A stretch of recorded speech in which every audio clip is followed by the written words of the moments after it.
Seguimos en el living, tenemos el gusto de recibir a Robert Silva, presidente del CODICEN. Estaremos hablando obviamente de la reforma educativa. Gracias por acompañarnos. Un gusto estar acá, muchas gracias. Bueno, Robert, hablemos un poco justamente de la reforma educativa, que es donde está centrada toda tu actividad. Esto comenzará a regir a partir del año 2023 y para comentarle, sobre todo para la gente que está del otro lado, que hay mucha gente que está asustada, que no sabe qué modificaciones va a tener la currícula de sus chiquilines, ¿en qué se basa principalmente? Bueno, nosotros la transformación educativa la hemos comenzado con diversas acciones. Por ejemplo, los centros María Espínola ya están, el año que viene van a ser 43, este año ya llegaron a 29, que son liceos de tiempo completo, UTUs de tiempo completo, 3 comidas diarias, coordinación, acompañamiento de los estudiantes, en fin, un conjunto de cosas que ya están en marcha, los planes focalizados, en fin, varias cosas. El año que viene, en marzo, comienza la transformación curricular. Esto es un cambio en los planes y en los programas de estudio. ¿Qué se enseña? ¿Cómo se enseña? Y es un proceso largo, marco curricular, progresiones, plan, programas, nuevo reglamento de evaluación. El año que viene nosotros vamos a tener un cambio justamente en los programas, vamos a tener un cambio en los criterios de evaluación y vamos a tener una educación básica que va desde los 3 años hasta los 15. Entonces, el cambio que capaz que a veces vos me decís hablar sencillo que más ruido ha generado es eso que séptimo, octavo y noveno. Claro. Es decir, el actual primero, segundo y tercero, que lo pasamos a denominar, a identificar séptimo, octavo y noveno como reflejo representativo o como representación de lo que estamos haciendo. ¿Qué es lo que estamos haciendo? Unificar con lógica pedagógica, didáctica, que no haya ese salto para entendernos, donde muchas veces los chiquilines se nos caen cuando pasan de sexto de escuela al liceo. Los chiquilines, para que la gente lo entienda, va a seguir pasando al liceo, va a seguir estando en la UTU, pero lo que va a haber es mucho más comunicación, nexo. No es primero, segundo, termino la escuela y comienzo de nuevo, comienzo otra cosa. No, yo continúo de forma diferente, pero donde dialogan. Va a seguir dependiendo de secundaria, claro, y de UTU. Va a seguir estando el liceo, va a seguir estando la UTU, y los estudiantes van a pasar a una u otra opción, una opción técnico-tecnológica, una opción general, y luego va a haber esa comunicación, ese acompañamiento, van a haber nuevas estrategias de acompañamiento. La idea es comenzar a trabajar fuertemente que en quinto y sexto de escuela las maestras trabajen por área, ¿verdad? Maestras que rotan, ciencias naturales, ciencias sociales, matemática, lengua, y luego 9 asignaturas más talleres que van a haber en séptimo, eran antes 11, 12, ahora van a ser 9 con talleres, en octavo lo mismo. Entonces, esto es un proceso que comienza, por eso hablamos de transformación, comienza a desarrollarse en marzo lo curricular y continuaremos avanzando con el correr del tiempo. Para elaborarla siempre se habló de 100 docentes vinculados, sí, ¿no? ¿Cómo fue también la selección y la búsqueda de esos docentes que participaron, digamos, en Nosotros tuvimos distintas estrategias. Primero, nuestra primera estrategia en los documentos más genéricos, en el marco curricular, en las progresiones, fue conformar equipos de trabajo en donde secundaria, primaria y UTU proponían sus referentes, muchas veces los inspectores, es decir, aquellos que llegaron a esos lugares por concursos, por llamado, gente de carrera, que hiciera las propuestas, hacíamos un documento borrador y eso se sometía a consideración. Por aquello de que en la educación muchas veces pasa, o en varios órdenes de la vida, de que nos pasamos discutiendo, hablando, proponiendo ideas y no concretamos. Entonces acá concretamos. Eso fue la primera estrategia, así elaboramos el plan también, el plan de educación básica con los equipos técnicos. Y para los programas, es decir, aquel documento que está mucho más aterrizado, que es el que docente todos los días lo toma en consideración para el cumplimiento de su tarea, referenciando el marco, referenciando los documentos más generales que hay. A eso convocamos a docentes. Entonces dijimos, bueno, primaria, secundaria y UTU proponen docentes, propusieron inspectores, propusieron docentes formados en las distintas áreas, y las ATD, primaria, secundaria y UTU, propongan delegados. Cada una de las ATD, de las asambleas técnico-docentes, que son electos por los docentes de todos los subsistemas, propusieron delegados, y ahí se conformó el equipo que elaboró las propuestas que ahora fueron discutidas el 9 de noviembre, el 10 de noviembre y el 18 de noviembre por todos los maestros y profesores del Uruguay y estamos esperando las propuestas correspondientes para hacer los ajustes. Porque, bueno, una de las grandes críticas que hay por parte de los sindicatos de la educación es esa, ¿no? La falta de comunicación. Ellos consideran que no fueron consultados siendo los que van a llevar adelante esta reforma, siendo también tan protagonistas como las autoridades de la educación. Mira, yo creo que acá nosotros tenemos que hacer dos distinciones. Una es con los sindicatos de la educación, que es todo aquello que tiene que ver con las condiciones de trabajo, que hemos dialogado y seguimos dialogando. Y otra es con las asambleas técnico-docentes, que son los referentes técnicos, como dice la ley. Órgano de asesor, consultivo, preceptivamente estamos obligados a consultarlo cuando elaboramos planes y programas, y luego tomamos o no tomamos sus consideraciones. En el caso del marco curricular, nosotros consultamos las ATD, muchos aportes tomamos, otros tantos no. Acá hay una diferencia con muchas ATD de base, ¿verdad? Ellos no están de acuerdo con el marco curricular que tenemos nacional, no están de acuerdo en trabajar por competencias. Nosotros entendemos que es el camino que hay que seguir. Idéntica posición tomaron en el gobierno anterior. Cuando el gobierno anterior hizo su marco curricular, las ATD, las asambleas técnico-docentes, le dijeron que no. Pregunta, ¿qué hizo el gobierno anterior? Aprobó y continuó. Bueno, nosotros consideramos lo que nos dijeron, con lo que no estuvimos de acuerdo, decimos no estamos de acuerdo, aprobamos y continuamos. Y ahora estamos en la misma etapa. Ahora nosotros esperamos recibir aportes porque creemos firmemente en la participación. Hemos desarrollado muchas instancias de participación. Hemos convocado a los partidos políticos, a mesas técnicas, a entidades empresariales, al PIT-CNT, a sectores de la sociedad civil organizada. Hemos organizado consultas y encuestas públicas donde participaron más de 130.000 uruguayos, nunca visto. Hemos puesto por primera vez, fíjense ustedes, los programas en la web.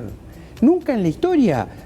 Los programas eran algo endogámico, que lo elaboraban un equipo técnico, pasaba a la TD, lo aprobaban y después se ponían eventualmente. Nosotros los borradores, los programas en construcción los hemos puesto libremente y hemos pedido aporte a la Universidad de la República, a los grupos de las academias científicas, a todos para que propongan. Yo creo que de eso se trata. Y como es una transformación, es mucho más que una reforma, este es un proceso dinámico de construcción continua y permanente que seguiremos avanzando. Bien. Y en esta reforma, en esta transformación también, ¿cómo van a ser atendidos las particularidades de cada lugar? Porque hay en sectores, educación, en sectores más vulnerables, donde recién hablabas lo de la alimentación también, que son realmente básicos para esa familia, ¿no? Para ese núcleo familiar. ¿Cómo se va a atender? Yo creo que nosotros ahí tenemos un gran desafío. Nuestro sistema educativo, que tiene diversos orígenes y no viene al caso analizarlo, trabaja mucho sobre la lógica de la homogeneidad. Nos formamos nosotros los docentes sobre la lógica de la homogeneidad. Trabajamos para el alumno ideal, para el estudiante ideal. Y cuando comienzan a surgir particularidades tenemos dificultades. Y ahí ustedes habrán escuchado docentes que hablan del tema de inclusión, de que necesitan ser formados, de que necesitan tener mayores herramientas para desarrollar estrategias en el aula. Bueno, estamos trabajando en un cambio en formación docente y también trabajando sobre el cambio de las prácticas. Y esto, como hablabas vos, para que la gente entienda. Si yo como profesor me sigo parando frente a la clase, repitiendo lo que hace muchos años repito, que aprendí, leí o agregándole alguna cosita, y el alumno pasivamente se sienta en el escritorio a escribir lo que yo digo con alguna intervención de lo que leyó él antes y el que no leyó ahí queda. Y luego lo evalúo con un escrito al finalizar la clase, bueno, estoy en problemas, ¿no? Porque hoy por hoy las estrategias de aprendizaje involucran tecnología, involucran mucho hacer con la propia comunidad, trabajo por proyecto, resolución de situaciones problemas, trabajo interdisciplinario. Yo soy de Derecho, pero está bueno que trabaje con el de Química, el de Física, el de Biología. Digo una cosa, muchos docentes lo hacen. El problema en el Uruguay es que no todos lo hacen. Hay un número importante de comunidades educativas que necesitan renovar sus prácticas. Y eso pasa por formación de los docentes, acompañamiento también con estrategias que en ese sentido vamos a hacer el año que viene. Hicimos un llamado a acompañantes, facilitadores, junto con los inspectores, van a estar en las comunidades educativas. Y en cuanto a lo que es la formación docente, ¿no? El tener que de alguna manera comenzar a impartir una materia de una manera, de una forma distinta, requiere obviamente una capacitación capacitación, sé que se está haciendo una capacitación de un grupo de docentes, pero hay otro grupo de docentes, o la gran mayoría, que va a ir capacitándose en la marcha, digo, a medida que se van capacitando, van también impartiendo clases. ¿Eso es positivo? Digo, porque también se había propuesto por parte de los docentes generar como un plan piloto y a partir de allí implementar la reforma. Yo creo que la urgencia del país está dado por iniciar un proceso de cambio en la educación. Y lo dicen las realidades que tenemos.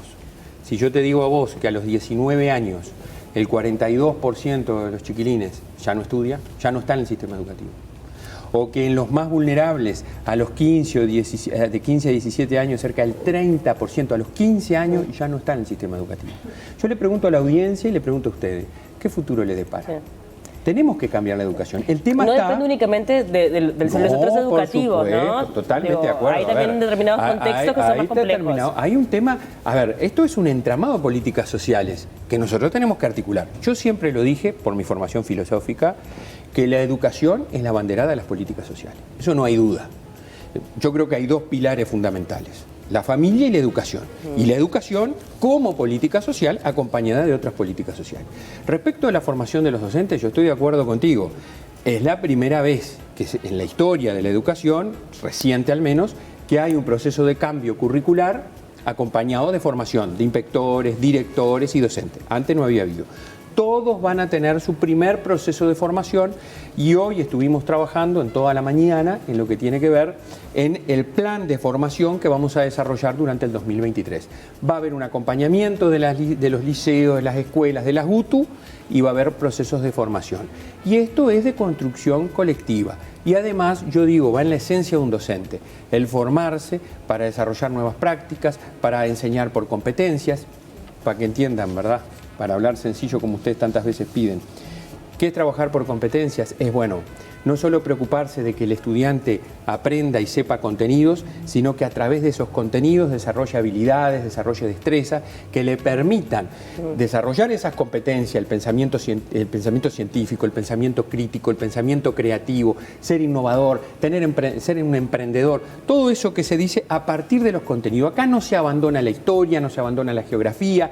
Desmiento tajantemente, y lo quiero decir a la gente, ese discurso que hay que se afectan las horas de arte, de educación plástica, educación musical. De arte y ciencia. Señalan. Mentira, absolutamente mentira. Como es mentira el tema de los programas, que se quita uno para poner otro. Esos son todos muchos relatos que se generan a partir de diversos actores, muchos legítimamente preocupados por la educación, y eso es bueno, otros no tanto, quizá con otros intereses que exploran por otras áreas más allá de la educativa. Y en este momento ya hay docentes que iniciaron el curso online, sí, ¿no? De formación, y algunos que ya lo terminaron. ¿En qué etapa estamos de eso? ¿Cómo viene? Tienen hasta el 28 de febrero, vamos a ver 2 cursos que se equivalen a 30 horas de formación. Entre los 2 se generan créditos para futuras formaciones. Es una modalidad autoasistida, es decir, es a distancia totalmente, y genera un proceso de formación preliminar, que bueno, que estamos en ese sentido trabajando. Robert, para implementar todo esto se necesita dinero, se necesita presupuesto. Hoy también tenemos algunos problemas vinculados, por ejemplo, con la infraestructura a nivel educativo. ¿Con cuánto se cuenta y qué se puede hacer al respecto? Con Nosotros recibimos, también quiero aprovechar y decir que todo ese discurso que anda que hay recortes en la educación no es cierto. El recorte es cuando tú tenés un presupuesto y te quitan de ese presupuesto. La educación no tuvo esa situación. La educación tuvo en el 2020, en el 2021 y en el 2022 incremento presupuestal. Presupuesto, rendiciones de cuentas, siempre hubo más o menos incremento presupuestal. Nosotros ahora recibimos un fuerte dinero importante para trabajar en la línea de desarrollo profesional, lo que venimos diciendo hace tanto tiempo. Y la transformación educativa le va a dar a los docentes de secundaria y de UTU la posibilidad de ascender más allá de la antigüedad. No vale solo estar en un lugar. Yo tengo que estar en un lugar y tener antigüedad y voy ascendiendo. Bueno, la experiencia es importante, pero el formarte, el cómo desempeñas la tarea también. Hay que premiar a los buenos docentes. Y muchos jóvenes que lamentablemente tienen que esperar que el tiempo pase para poder llegar a los lugares más altos. La transformación educativa también trae la profesionalización y estabilidad de los equipos directivos y de los equipos docentes. Secundaria tiene materias como biología, que tienen más de 8 años que no tienen concurso. Bueno, va a haber concurso para darle estabilidad. Va a haber concurso a los inspectores, va a haber concurso a los directores para que estén en los liceos, para que estén en las escuelas como ya hicimos el año pasado, para que estén en la SUTU, desarrollen su proyecto de centro y no estén cambiando todos los años. Pero además van a aumentar su sueldo por encima del aumento de los funcionarios docentes. Pero además se les va a pagar más por trabajar en contextos vulnerables. Se les va a pagar más a los directores por tener formación específica para el desempeño de la función. Esos son recursos adicionales que hemos recibido. Y también tenemos que atender los problemas de infraestructura que tú decías, que va unido al proceso de transformación, porque las condiciones de trabajo de los docentes, de los funcionarios son muy importantes, y también la de nuestros estudiantes. Entonces nosotros estamos en este momento, miren, ahora, por eso hasta llegué un poquito tarde por eso, estaba en reunión con el equipo de infraestructura, donde estamos trabajando, pero en un plan potente de mantenimiento educativo de nuestros centros. Porque no solo basta cortar cintas e inaugurar, también hay que atender los más de 2.000 centros educativos que tienen diversos problemas, no los 2.000, tenemos un parque de 2.790 centros educativos, de los cuales tenemos algunos con complejidades. Sí. Y nosotros el año pasado invertimos 1.200 millones de pesos entre el 22 y el 21 y el 22, y en el 23 vamos a aumentar la inversión para atender esos problemas de que tú decías. ¿Es suficiente independientemente de esto que tú señalas? Yo creo que la falta de mantenimiento de muchos de nuestros centros hacen necesario intervenciones quizás de mayor entidad. Entiendo. Creo que es un problema a atender a futuro, pero vamos a avanzar. Por ejemplo, yo les digo, la impermeabilización. Voy a poner un ejemplo, este es un canal que llega a todo el país. El Liceo Departamental de Colonia. El otro día me llamó un padre y me dijo, mire, les agradezco porque ustedes están haciendo la intervención que hace 30 años este liceo no tiene. ¿No saben lo que son las humedades de uno de los mejores centros educativos? Si ustedes entran al Liceo Departamental de Colonia, van a ver toda la panorámica al río que tiene, los ventanales, la construcción, la infraestructura. Pero las humedades, el deterioro de toda la parte eléctrica, las filtraciones de los baños, que caían los deterioros de los baños, producido de los baños, obviamente, a los salones que estaban abajo. Sí, lamentable, no se puede estudiar así. No se puede estudiar. Bueno, hemos hecho un fuerte impacto y vamos a seguir en el Liceo Departamental de Colonia atendiendo eso. Hicimos licitación por miles de metros cuadrados para impermeabilizar las azoteas. Y una vez que vos arreglás las humedades, arreglás los reboques, una vez que arreglás los reboques, arreglás las eléctricas. Y en ese proceso estamos y creo que hay que seguir por esas condiciones de las que hablaba. Robert, también todo este proceso, esta transformación, ¿no? Ha tenido momentos muy difíciles, muy candentes, con respuestas, con agresiones también, sí. ¿No? ¿Cómo lo viviste vos también eso? Todo lo que te has expresado también públicamente, también por tus redes sociales, que hoy el Twitter es como una vía para eso. Pero más allá de eso, también cómo lo viviste y por qué crees que ha tomado este tono, cuando es algo que en realidad nos incumbe a todos de alguna manera y yo creo que la violencia no es un camino para eso. Las diferencias pueden llegar a estar, obviamente, pero no de esa manera. De acuerdo plenamente. Creo que las agresiones de estudiantes en el cerro, agresiones personales, yo lo viví desde un punto de vista personal, obviamente muy complicado, porque te afecta.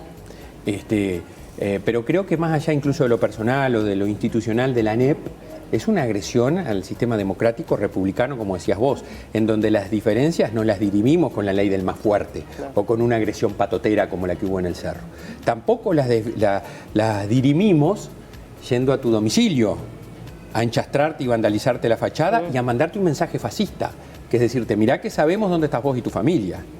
Tampoco se dirime yendo a un evento como hicimos, gritando, agrediendo, insultando, faltando el respeto al que no opinaba igual. No solo Robert Silva, sino cualquiera del auditorio que levantara una voz distinta a los que a estudiantes de formación docente que no representan a estudiantes de formación docente, eran agredidos e insultados. Entonces, eso creo que demuestra que es necesaria una transformación educativa. Y creo que demuestra una cosa que es bien importante.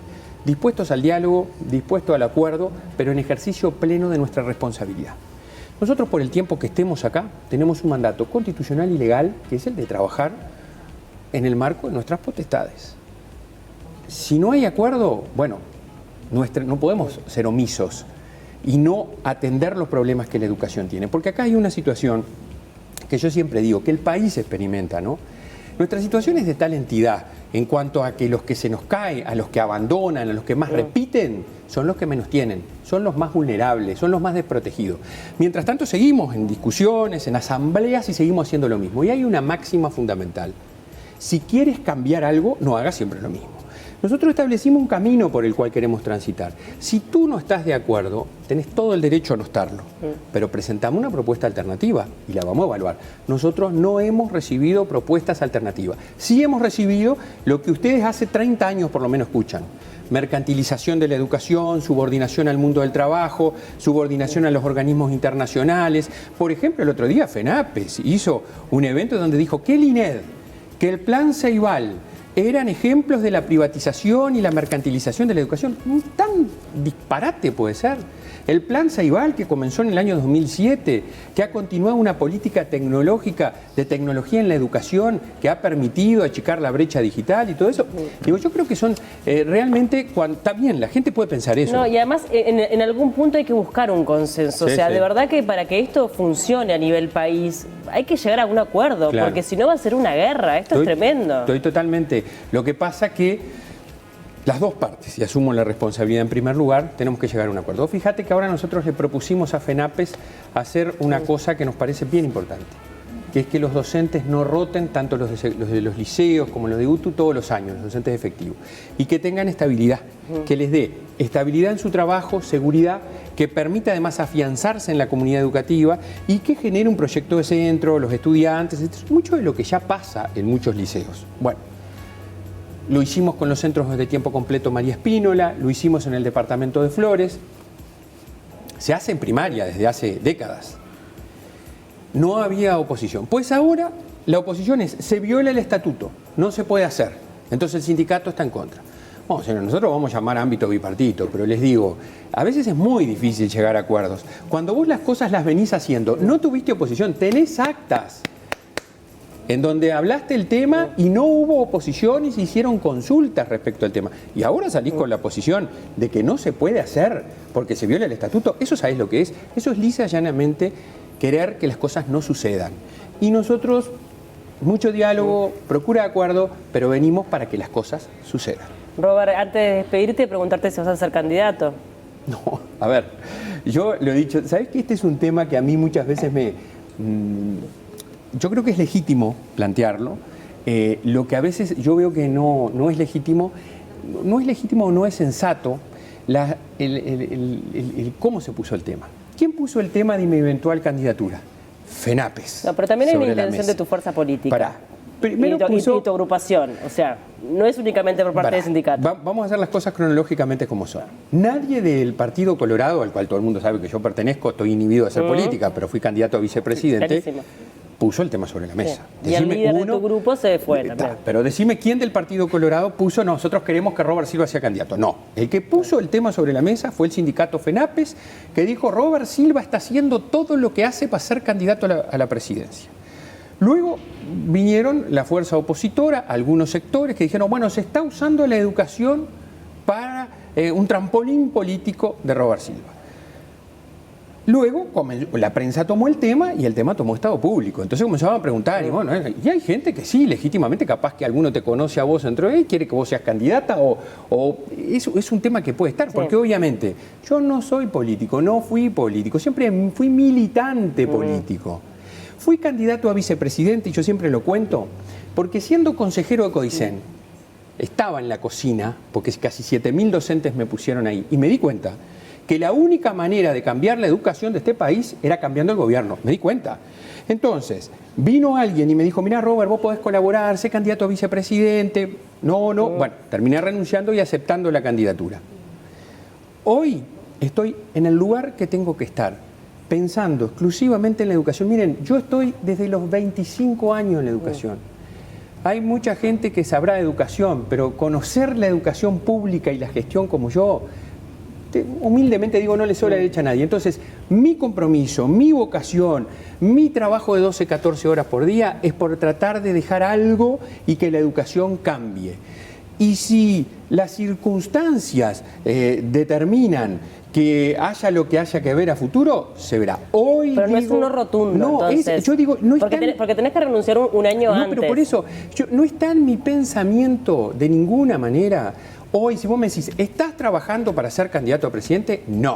No estoy haciendo. Yo estoy trabajando para cambiar la educación. Eso está clarísimo. Pero el tema es, si la propuesta llega luego de que esto comience a implementarse, porque no se va a implementar en un año, está clarísimo, lo sabés vos mejor que nadie. Sí. ¿Asumirías la candidatura y renunciarías al cargo que tenés hoy? Yo hoy te digo, no está en mi pensamiento ser candidato a la presidencia, porque si yo trabajara por ser candidato a la presidencia o si estuviera haciendo algo, ¿sabés qué le daría la razón? A muchos de lo que con esos procederes o esas afirmaciones pretenden hacer. ¿Cuál es la pretensión de muchos de los que llevan eso al debate público? Que una cantidad de docentes y profesionales que son votantes del Frente Amplio, que son gente que no votaron a este gobierno y que están trabajando por la educación, bajen los brazos, se desanimen. Porque van a decir, pucha, yo no estoy laburando por cambiar la educación, no estoy colaborando con un proyecto político educativo, estoy colaborando con un proyecto político personal. No, eso está entonces el fin último. No, claro. Pero vos sabés que yo te lo quiero decir porque es lo que siento que anima a muchos de los que ponen eso en el debate público, deslegitimar un accionar. Y yo, con modestia, no le voy a permitir a nadie que deslegitime, porque sería muy poco profesional y antiético que todo lo que estamos haciendo sea para promocionar una candidatura. Así que los desmiento y los saco totalmente del debate. Tiempo al tiempo. Que entiendo la motivación, pero en realidad en la explicación es una explicación argumentativa. Porque la motivación existe o no, más allá de que entiendo que lo pueden utilizar en contra en su cuanto. No existe en la medida que yo digo que no pienso ser candidato. Si fuera un fin, si yo fuera una persona que fui candidato a diputado, fui candidato a senador, estuve siendo candidato y ahora termino estando acá, digo, bueno, soy un actor político. Supongo que mucha gente me vio en el terreno político siendo candidato a vicepresidente y lo pone legítimamente, no lo cuestiono, sobre todo aquellos que están motivados porque así acontezca de buena manera, no lo cuestiono, está bien, pero no es lo que hoy, no está en mi proyecto, yo no soy yo estoy siempre lo dije el otro día a un colega a usted y lo pusieron en un medio escrito, estoy en el lugar que tengo que estar. Gracias, Robert Silva, por acompañarnos, un gusto recibirte. Bueno, muchas gracias a ustedes. Gracias.